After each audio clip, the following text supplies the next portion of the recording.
Right now, the Supreme Court is in recess following the big decision on presidential immunity. Justices ruling for the first time former presidents have some immunity from prosecution.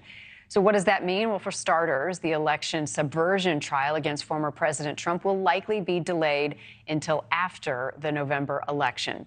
News Nation's Evan Lambert with us now for more on this from Washington. Evan, good morning.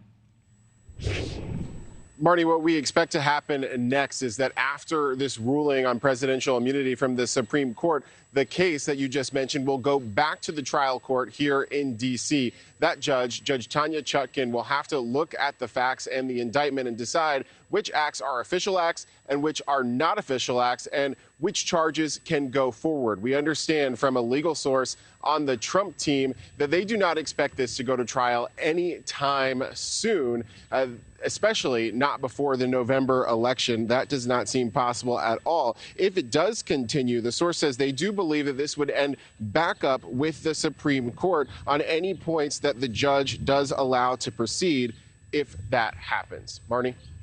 We know former President Trump's legal team is already responding to this decision and the next move. What more can we anticipate?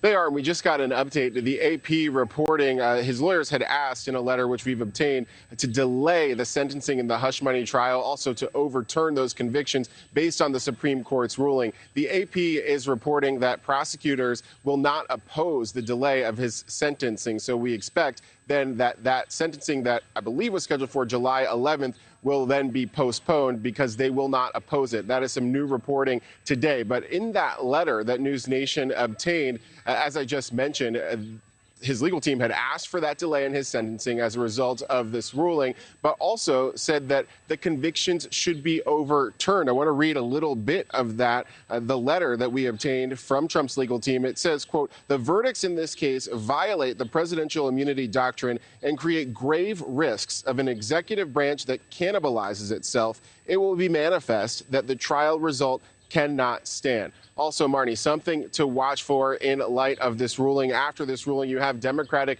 Congresswoman Alexandria Ocasio-Cortez threatening to impeach members of the Supreme Court. She said in a post on X, quote, "Today's ruling represents an assault on American democracy. It is up to Congress to defend our nation from this authoritarian capture.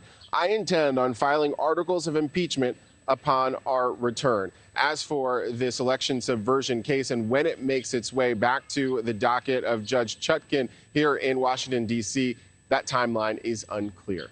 Marnie? And we are now hearing Evan's sentencing after July 24th, so already the deadline being pushed. Evan Lambert in Washington, thank you for that. Thank you for watching. Go to newsnationnow.com to find News Nation on your television provider. And don't forget to click the red subscribe button below to get more of News Nation's fact-driven, unbiased coverage.